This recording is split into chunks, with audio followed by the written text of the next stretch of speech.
सुन रहे थे चाणक्य नीति का 16वां अध्याय। अब हम बढ़ते हैं 17वें और अंतिम अध्याय की ओर। तो चलिए आरंभ करते हैं। 17वें अध्याय की शुरुआत में श्री चाणक्य गुरु का महत्व बताते हैं। वो कहते हैं कि जिस प्रकार पर पुरुष से गर्भ धारण करने वाली स्त्री समाज में शोभा नहीं पाती, उसी प्रकार गुरु के चरणों में बैठकर विद्या प्राप्त न करके इधर उधर से पुस्तकें पढ़कर जो ज्ञान प्राप्त करते हैं वे विद्वानों की सभा में शोभा नहीं पाते, क्योंकि उनका ज्ञान अधूरा होता है। अधूरे ज्ञान के कारण वे शीघ्र ही उपहास के पात्र बन जाते हैं। आगे समझाते हैं कि उपकार का बदला उपकार से देना चाहिए और हिंसा वाले के साथ हिंसा करनी चाहिए। वहां दोष नहीं लगता, क्योंकि दुष्ट के साथ दुष्टता का व्यवहार ही करना ठीक रहता है। चाणक्य ने इस श्लोक में कहा है कि यूं तो सबके साथ प्रीतिपूर्वक व्यवहार करना चाहिए, पर दुष्ट के साथ प्रीतिपूर्वक व्यवहार करना उसकी दुष्टता को बढ़ावा देना होता है। आगे कहते हैं कि तप में असीम शक्ति है। तप के द्वारा सभी कुछ प्राप्त किया जा सकता है। जो दूर है बहुत अधिक दूर है,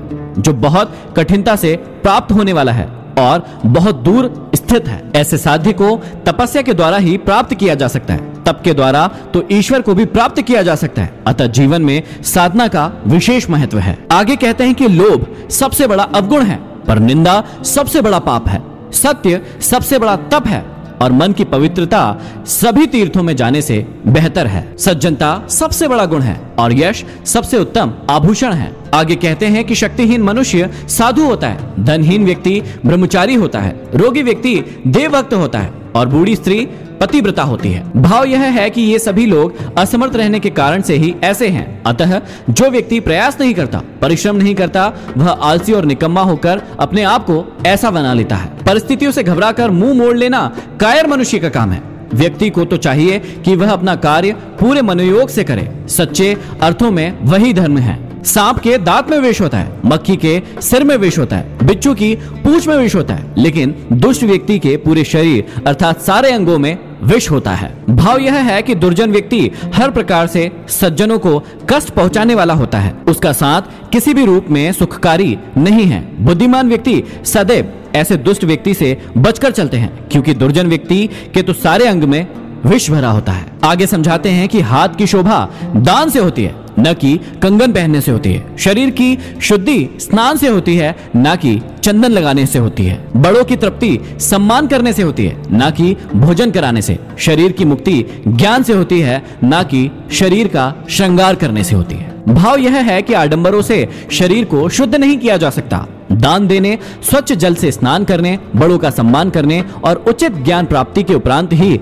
मनुष्य का जीवन सफल होता है। जिन सज्जनों के हृदय में परोपकार की भावना जागृत रहती है, उनकी तमाम विपत्तियां अपने आप दूर हो जाती है और उन्हें पग पग पर संपत्ति एवं धन की प्राप्ति होती है। आगे समझाते हैं कि भोजन, नींद, डर, संभोग ये सभी गुण मनुष्य और पशुओं में समान रूप से दिखाई और पाई जाती है। पशुओं की अपेक्षा मनुष्य में केवल ज्ञान मतलब बुद्धि एक विशेष गुण है जो उसे अलग बनाता है। अतः ज्ञान के बिना मनुष्य पशु के समान ही हो जाता है। और आगे समझाते हैं कि नीचे की ओर देखती हुई एक अधेड़ वृद्ध स्त्री से कोई पूछता है कि अरे बोलो, तुम नीचे क्या देख रही हो?